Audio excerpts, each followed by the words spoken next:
Hello বন্ধুরা, good morning. আজ হচ্ছে শনিবার আর আমি আজকে ব্লগটা শুরু করছি সকাল 9টা থেকে, মানে 9টা একবারে বাজেনি, 9টা বাজতে 10 মিনিট বাকি আছে। তো বাবু ঘরে পড়ছে, ওইদিকে অন্ধকারে দেখা যাচ্ছে না কারণ রোদটা পড়ছে। তো আর এদিকে আমার সবজি কাটা সব হয়ে গেছে। তো কী কী সবজিগুলো কেটে নিয়েছি সেইগুলো তোমাদেরকে দেখাচ্ছি। দেখো বন্ধুরা, বাঁধাকপির তরকারি হবে মাছের মাথা দিয়ে, আর এখানে দুটো বেগুনকে কেটে দিচ্ছি এরকমভাবে। তো এই বেগুনগুলো পোড়া করব। আর এদিকে লাউ ডাঁটা আলু কেটেছি, এটাকে মাছ দিয়ে ঝোল করব। কাটা মাছ কিনেছি আর মাছের মাথাও কিনেছি আজ সকালে। তো এই রান্নাই হবে। তো বাকিগুলো দেখতে থাকো তোমরা। হ্যালো বন্ধুরা, welcome back to my channel Uma lifestyle ব্লগে তোমাদেরকে জানাই অনেক অনেক স্বাগত। তো তোমরা তো দেখতেই পেলে যে আমি মানে সবজি কেটে নিয়েছি, মাছও কিনেছি বললাম, কিন্তু তারপরেও দেখো সব কিছু রেডি করার পর তোমাদের দাদা তো একজনের পুকুরে মাছ দিয়ে মাছ ধরা হচ্ছিল, তো ওখান থেকে মাছ এনেছে। তো এটা কাতলা মাছ, এই মাছটা আমি বাচ্ছি ছোট, ঠিক আছে। তো এটা আমি কেটে নিচ্ছি। তো আরও কি মাছ আছে সেটাও দেখাবো। এই যে ওই ডাবাটার মধ্যে আছে চুনো মাছ, ঠিক আছে, কাঁটা কাঁটা চুনো মাছ, ওটা বলে চাঁদা মাছ বলে। তো আমি প্রথমে বড় মাছটা কেটে রেডি করে নিচ্ছি। আজ হলো, আর এমনিতেও কিছুদিন ধরে আমি ব্লগ দিতে পারিনি, একটু প্রবলেমও ছিল, তার জন্য আর এডিটও করতে পারিনি। তাই আজ থেকে আবারও শুরু করছি ব্লগ দেওয়া, ঠিক আছে। আর এই ব্লগটা তোমরা আগেই দেখলে যে শনিবারের ব্লগ, তো আজ এডিট করে আমি পোস্ট করব। তো প্রথমে এই যে কাটা মাছটা, যে বড় মাছটা আমি কাটলাম, এটা প্রথমে ধুয়ে নেব, কারণ কাটা মাছগুলো এতটাই বড় ছিল যে এটা বাছতে আমার অনেক সময় লাগবে বা লেগেও ছিল। তো তার জন্য আগে এই মাছটা বেছে ধুয়ে আমি নুন হলুদ মাখিয়ে দিয়েছিলাম। তো কিছুটা মাছ আমি চুনো মাছ বেছে নিচ্ছি। আর এদিকে দেখো মাছটা ধুতে চলেও গেছি আমি। তো মাছটা ধোয়ার পর নুন হলুদ মাখিয়ে ফ্রিজে রেখে দিয়েছিলাম। আর চুনো মাছগুলো অনেকগুলোই ছিল, তো একটা একটা করে চুনো মাছ আমি পরিষ্কার করে নিয়েছিলাম। আর দেখো মাছগুলো আমার নুন হলুদ মাখিয়ে আমি ফ্রিজে রাখতে আবার গেলাম। তো বাকি যে চুনো মাছটা রয়েছে তো আমি বেছে নিয়েছি। জানো তো বন্ধুরা, এই মাছটা বাছতে আমার অনেকই সময় লাগছিল। তো বাবু পড়ছিল সাইডে, তো আমি যখন দেখলাম এটা অনেকই সময় লাগবে, তো আমি ভাত বসিয়ে দিয়েছিলাম। তো রান্না করতে করতেও আমি এই মাছটা বেছেছিলাম, একবারে একটা আনা বসে বাছিনি। তারপরে মাছটা বাছতে আমার পুরো রান্নাও শেষ আর মাছ বাছা কমপ্লিট হয়েছিল। কেন কিছুটা করছি, কিছুটা কাজ করছি। তো এরপরে দেখো বন্ধুরা, আমার এদিকে বাঁধাকপির তরকারি মাছের মাথা দিয়ে হয়ে গেছে। আর দেখো কাটা মাছ দিয়ে আর লাউডাটা আলু দিয়ে মাছের ঝোল হয়েছে। আর দেখো চুনো মাছগুলো বাছা পুরো কমপ্লিট হয়েছে, ধুয়েও নিয়েছি। তো নুন হলুদ মাখিয়ে ফ্রিজে এবার রেখে দেবো, ঠিক আছে। এই মাছগুলো ছিল একটা একটা করে বাছতে হয়েছিল, কাঁটা থাকে তো গোটা গায়ে।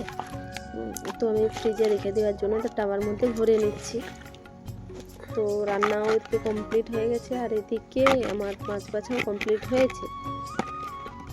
তো তারপরে আমি ফ্রিজে রেখে দিচ্ছি। আর আজকে যেহেতু শনিবার ছিল, তার শনিবারে যে আদা রসুন পেঁয়াজওয়ালাটা আসে ওর কাছে কিনেছিলাম ওইগুলো। তো ফ্রিজে দেখো আমি রেখে দিচ্ছি। আগের মাছটা এটাই রেখেছি, আর এটা চুনো মাছটা। আর আরেকটা জিনিস দেখাচ্ছে বন্ধুরা, এটা কি বলো তো, এটা তালের মাড়ি। এটা আমি সেই যখন তাল ছিল তখন স্টোর করে রেখেছি, পরে কোনো দিনও বানাবো। তো তারপরে বন্ধুরা আমি স্নান টান করে তোর সব কিছু খাওয়া দাওয়া স্নান টান করে পুজো টুজো সব করে দেওয়ার পর তাও ও বাবুর বাবা আজকে একটু দেরি করবে, তার জন্য বাবুকে বললাম বাবু চলো তুমি আর আমি করে খেয়ে নিই। আর তোমাদের সাথে খাওয়াটা শেয়ার করতে পারিনি, কারণ তোমাদের দাদা ফোন ভিডিও ক্যামেরার সামনে আসতে খুঁজে না। তো আমি ওই জন্য কোনোদিনও শেয়ার করতে পারিনি খাওয়াটা। তো তারপরে ছেলে আমি খেয়ে নিয়েছিলাম। তারপর সন্ধ্যাবেলা একবার দেখা হচ্ছে। তো আজকে কি রান্না হবে, তোমাদের দাদা দেখো সিমাই প্যাকেট এনেছে, দুধ এনেছে। তো আজকে ওকে বলেছিলাম যে আজকে সিমাই বানাবো আর রুটি বানাবো, তো এনে দিয়েছে। তো আমি প্রথমে দুধটা গরম করে নিচ্ছি। তো দুধটা গরম করতে করতে তারপর বাকি আটাটা মেখে নেব, কারণ রুটি বানাবো। দেখো এই প্যাকেট দুধে একটু জল বেশি লাগে, দিতে হয়।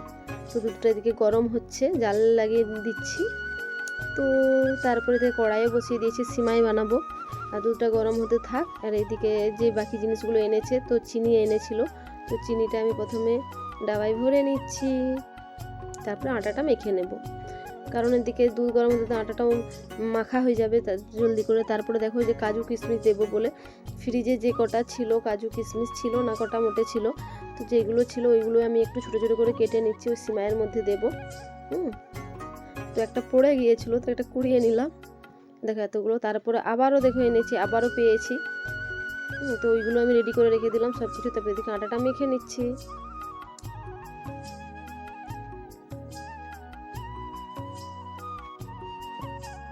তো জল দিয়ে মেখে নিচ্ছি। ওদিকে দুধটা এখনো মানে গরম হয়নি, তো এটা গরম হতে হতে আমার আটাটা মাখা হয়ে যাবে। দেখো কড়া বসিয়ে দিয়েছি, কারণ দুধটা আমার জাল দেওয়া হয়ে গেছে। তো কড়াই বসিয়েছি, আটাটা ওই রকম মাখানো হয়েছে, তো ওটা রেখে দিচ্ছি সাইডে। তো প্রথমে তেলের মধ্যে, সাদা তেলের মধ্যে আমি সিমাইটা দিয়ে দিলাম। তো ভেজে নেব প্রথমে, ভেজে নেওয়ার পর তারপরে দুধ দিয়ে দেবো, গরম দুধ দেওয়ার পর তারপরে কাজু কিশমিশ যেগুলো আছে এই তেলের মধ্যেই ভেজে নেবো এগুলো। তো তোমরা সঙ্গে থাকো, দেখতে থাকো। আর ভিডিওগুলো যদি ভালো লাগে তো একটু লাইক কমেন্ট শেয়ার করে দিও। আর দেখো বন্ধুরা, কাজু কিশমিশগুলোও দিয়ে ওর সাথে আরও একটু ভেজে নিলাম। ভেজে নেওয়ার পর দুধটা দিয়ে দেবো। দুধ দিয়ে দিয়েছি, কারণ বন্ধুরা ফোন হাতে নিয়ে দিতে পারবো না, তার জন্য ফোনটা রেখে দিয়ে দুধটা ঢেলে দিয়েছি। তো এটা ফুটছে, ফুটতে ফুটতে আমি বাকি আটাটা আর একটু দলে দিলাম, দিয়ে এবার রুটি লেচি কেটে নিচ্ছি। দেখো লেচি কাটা হয়ে গেছে, চিনিটাও দিয়ে দিলাম। তো সিমাইটা আমার হয়ে আসছে, তো এটা একটু আস্তে আস্তে হবে। তো আমি এই গ্যাসের এই পাশটা চেঞ্জ করে দেবো, ওই সাইডটা ছোটোটাই বসিয়ে দেবো। তো আমি আটা যেহেতু আমার মাখা হয়ে গেছে, রুটিটা বানিয়ে নিতে হবে।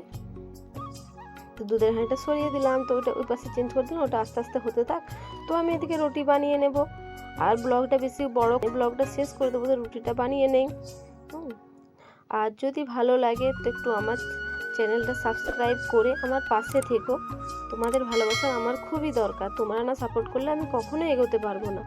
তো এইভাবে দেখো, এলাচ ছিল না, তো এলাচ কটা ছিল এই টুকটুকু ছোটো ছোটো, এইগুলাই দিয়ে দিলাম। তো এইভাবে আমি সব রুটিগুলো বানিয়ে নিই। আর লাস্টের দিকে 5-6টা রুটি আমি পরোটা বানিয়েছিলাম, কারণ বাবু তো সাদা রুটি খেতে চায় না, তো ওর জন্য। আর আমরা ভাবলাম সিমাই যখন আজকে বানিয়েছি, আজকে একটু পরোটাও একটা করে খাবো। তো বাকিগুলো সাদা রুটি বানিয়েছিলাম, আর বাকি পরোটা বানাবো লাস্টের দিকে। তো আমি রুটিটা বানিয়ে নিচ্ছি। আর অনেকদিন ভিডিও দেওয়া হয়নি বন্ধুরা, আমাকে কি তোমরা সবাই ভুলে গেলে নাকি? তো দেখো বন্ধুরা, আমার সাদা যে গোল রুটি বানানো হয়ে গেছে। তো এবার পরোটার জন্য আমি একটা পরোটা দিয়েই দিয়েছি। তো পরোটা ভেজে নিচ্ছি তেল দিয়ে। 6টা পরোটা বানিয়েছিলাম। তো আর ভিডিওটা বেশি বড় করব না। তো নতুন একটা ব্লগে কালকে আবারও দেখা হচ্ছে তোমাদের সাথে। তোমরা ততক্ষণ ভালো থেকো, সুস্থ থেকো, আর অল টাইম হাসি খুশি থেকো। আর সবাইকে জানাই গুড নাইট, এর অনেক অনেক শুভেচ্ছা রইল।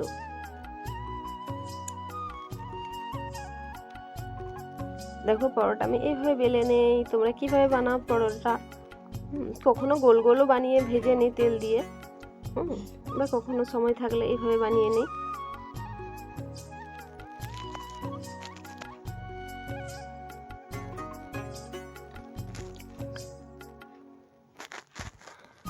তো ওকে, তো পরোটা বানানো হয়ে গেলে তো রান্নার ঘরটা আমি গুছিয়ে নেব।